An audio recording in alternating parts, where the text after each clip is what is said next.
मोदी परिक्रमा और गणेश परिक्रमा के अलावे, अमित शाह के अलावे कोई मतलब नहीं है।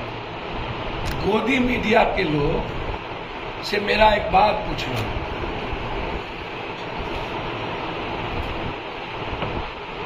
जब कर्नाटक का चुनाव हार गया तो नड्डा और चुनाव जीत गया तो मोदी। पूर्णिया के आम आदमी के जिंदगी में दखल देने की इजाजत जब तक मैं जिंदा हूं किसी भी माफिया नेता अपराधी को नहीं दूंगा, और मरते दम तक घर नहीं तोड़ने देंगे। मरना पसंद होगा एक घर। पूर्णिया के लगभग जमीन जिस पे 40 साल 50 साल से लोग बसे हैं,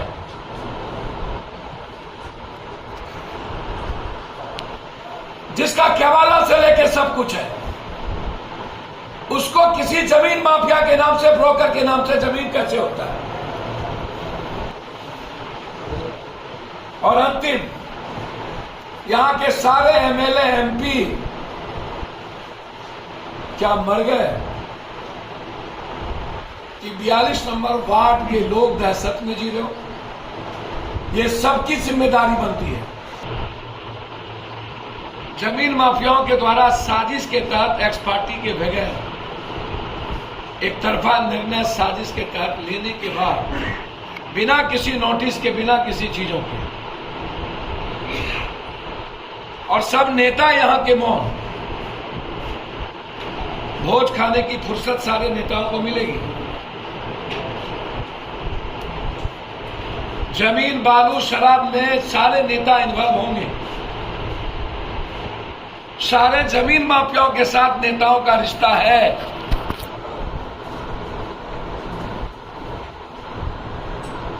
इसके पहले यहां पर एक डीएम हुआ करता था, सहर्ष भगत।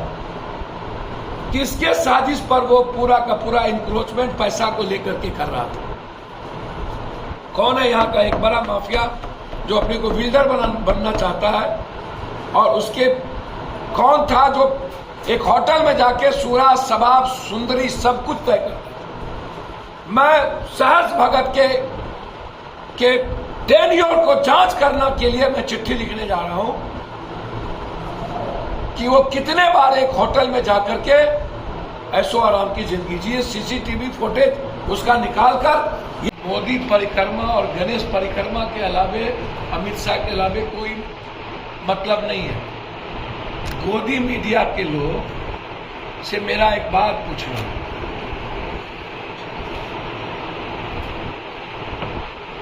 जब कर्नाटक का चुनाव हार गया तो नड्डा और चुनाव जीत गया तो मोदी। कर्नाटक में कांग्रेस चुनाव जीत गई तो गोदी मीडिया शुरू करने लगा,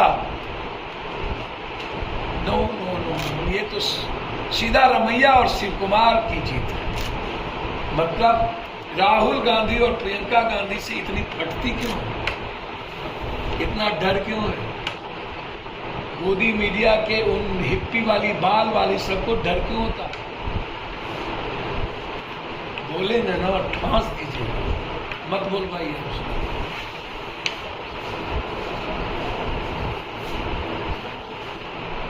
ईवीएम खराब नहीं कर, डर क्यों? इस बार ईवीएम खराब नहीं कर।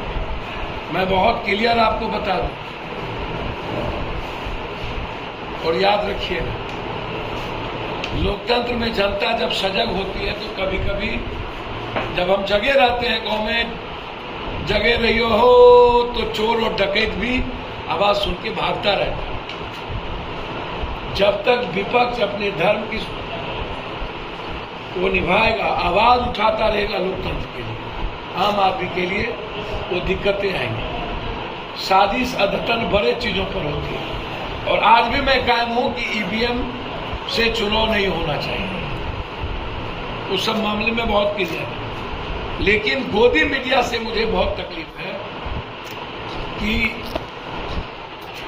एक इलेक्शन एमएलए एमपी का जो चुनाव आयोग कराता है, और एक इलेक्शन नगर निगम नगर पालिका जो स्टेट इलेक्शन कराता है। कर्नाटक की जीत को आप उत्तर प्रदेश के डर को दिखा रहे थे, और जीतने के बाद आप ही तय कर रहे हैं कि मुख्यमंत्री कौन। इसीलिए बीजेपी में गडकरी भी तो है पीएम, क्यों नहीं बोलता है बना कर? अपार संभावनाएं हैं विपक्ष में। सवाल विपक्ष के पीएम का नहीं है, सवाल है दिए ना नोटिस, ना इश्तेहार, ना अनाउंसमेंट।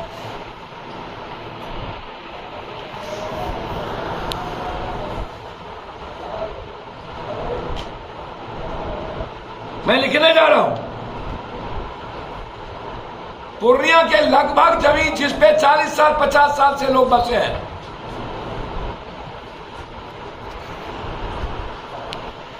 जिसका केवाला से लेकर सब कुछ है, उसको किसी जमीन माफिया के नाम से, ब्रोकर के नाम से जमीन कैसे होता है?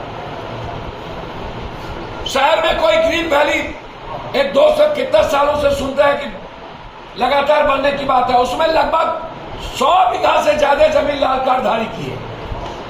मैं उस जमीन की पूरी जांच चाहता हूं और मैं मुख्यमंत्री को लिखने जा रहा हूं। वो अलग बात है जांच होगी कि नहीं होगी, यदि नहीं होगी तो मैं कोर्ट जाऊंगा। पूर्णिया के आम आदमी के जिंदगी में दखल देने की इजाजत जब तक मैं जिंदा हूं किसी भी माफिया नेता अपराधी को नहीं दूंगा, और मरते दम तक घर नहीं तोड़ने दे। मरना पसंद होगा, एक घर के लिए भी घर नहीं तोड़ने दे। और अंतिम, यहां के सारे एमएलए एमपी क्या मर गए कि 42 नंबर वार्ड के लोग दहशत में जी रहे हो? ये सबकी जिम्मेदारी बनती है। मैं इसमें राजनीति नहीं करूंगा। बचिए माफियाओं से। जनता से ऊपर भगवान दुनिया में कोई नहीं है। इन नेताओं के लिए पैसा भगवान हो सकता है, इन नेताओं के लिए एक अच्छा कमरा, एसी का रूम और ऐशो आराम की जिंदगी, सवाब कबाब अच्छा हो सकता है, लेकिन जनता के लिए उसके सपने, उसकी उम्मीद, उसका बच्चा है। कहते हैं चाहे वो जितना बड़ा ताकतवर माफिया हो, ऐसे किसी जमीन में दखल मत दीजिए जहां पर आम आदमी 20 साल से उनकी सारी पर। राकेश यादव की हत्या एक किसान की पूर्णिया में कर दी गई। कटिहार में रात में हम गए थे, एक मर्डर एक गरीब भैंस का करके फेंक दिया गया। चांदपुर में एक मुखिया के जमीन माफियाओं के द्वारा साजिश के तहत एक्स पार्टी के बगैर एक तरफा निर्णय साजिश के तहत लेने के बाद, बिना किसी नोटिस के, बिना किसी चीजों के, और सब नेता यहां के मौन। भोज खाने की फुर्सत सारे नेताओं को मिलेगी। जमीन, बालू, शराब में सारे नेता इन्वॉल्व होंगे। सारे जमीन माफियाओं के साथ नेताओं का रिश्ता है।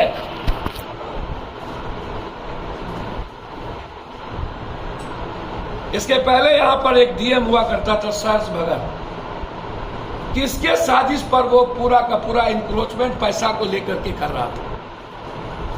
कौन है यहाँ का एक बड़ा माफिया जो अपने को बिल्डर बनना चाहता है, और उसके कौन था जो एक होटल में जाके सूरा, शबाब, सुंदरी सब कुछ तय करता। मैं सहर्ष भगत के टेन्योर को जांच करने के लिए मैं चिट्ठी लिखने जा रहा हूं कि वो कितने बार एक होटल में जाकर के ऐशो आराम की जिंदगी जिए। सीसीटीवी फुटेज उसका निकालकर ये बताएं कि एक डीएम को कितने बार एक होटल में जाने की पूरी छूट। और उसने इसके पहले भी एक डीएम यहां पर था, जिसका नाम मैं अभी नहीं लूंगा, जिसने गलत तरीके से कई व्यक्ति को लाल कार्ड वाली जमीन दे दी, और जमीन माफिया से मिलकर जब मेरा केवाला है, सारी पर्चे कट रहे हैं, उसके बाद आम आदमी के जमीन पर गिर दृष्टि। ऐसे लोगों को माथे में मारना चाहिए।